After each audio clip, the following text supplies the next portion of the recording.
Hello, everyone. Um, this is the last piece of our evolution unit. It's super short, so don't expect this to go super long. You'll notice I'm not posting notes to go along with it because there's a worksheet that I really want you to focus on. So, chapter 12 is all about the history of life. It's going to kind of summarize everything we've already talked about and then add in one little component. So, we've already talked about fossils that are a record that showed life once existed in the past. The age of a fossil is determined by something called radiometric dating processes, usually looking at carbon molecules, since carbon is the molecule of life. If we look at geological timescales, these are basically like a representation of the history of Earth or some super complicated timeline. So here we can see we are all the way up here, right up here, humans. But as you go down, I'm sure some of you recognize this word, the Jurassic era, when we had dinosaurs.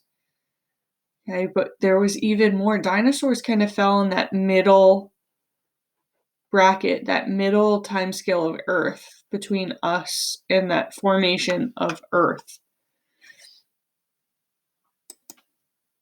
Looking closely at this one, this is what is constantly being updated with scientists at a regular basis. So we are pretty much right over here.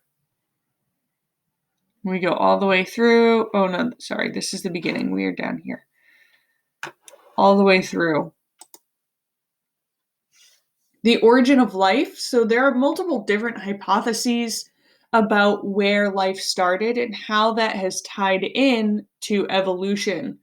One of the key hypotheses that gets talked about is that we all began as a single-celled organism, and then eukaryotic cells have developed since then from prokaryotic cells.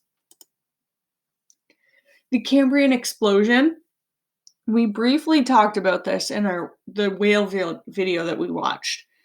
It's an event that occurred approximately 541 million years ago during that Cambrian period. This is when most of the animal phyla were developed, which phyla are classifications of organisms. And the fossil record indicates that this was the explosion of mammals. This is when mammals first appeared on Earth. The Cambrian explosion lasted, to scientists, their thought process is approximately 20 to 25 million years, and it helped develop the modern phyla of animals that we study today. This is the evolution of primates. This is something called a cladogram. Your activity today is focusing around cladograms. So this shows the relationship of any group that you're looking at.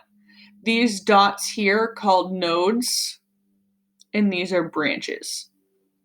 So the green dots, the big dots, even this red one, these are nodes and these are branches.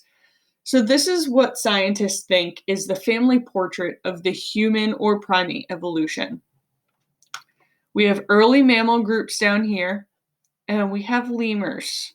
Okay, the first thought of where monkeys had evolved. So we had monkeys, just a general classification of monkey, grouping them all together. From there, the monkey evolved into the gibbon, and then into the orangutan, into the gorilla, which we always thought was our closest relative, but actually we are closer in relative to the chimpanzee. So then we have the bonobos here, and underneath is their scientific name. So this is where we started getting two names because they're evolving away from each other. We have this is a close relative. So in all Claudograms. You have multiple claudograms that can fit into this. So this would be the start of another one. The chimpanzee is our closest living relative. Then we had early bipedals. These were still monkeys.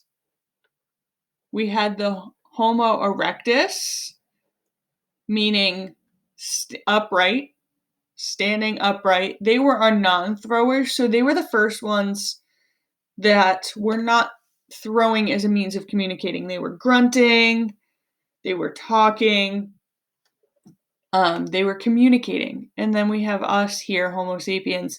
And notice this doesn't end, so these always extend because there is thoughts that the Homo sapien, what we are today, is going to continue evolve. We already see evidence of evolution happening. We just haven't become a new species yet. We've seen that people are being born without wisdom teeth because we don't need them. Being born without tonsils or appendices because we don't need them. Okay? I want you guys to click on this video, watch it for me. And that's my last slide. So I will be posting with this a worksheet. I want you guys to work through it. If you do have any questions, just email me. I'm at my computer all day. See you later, guys.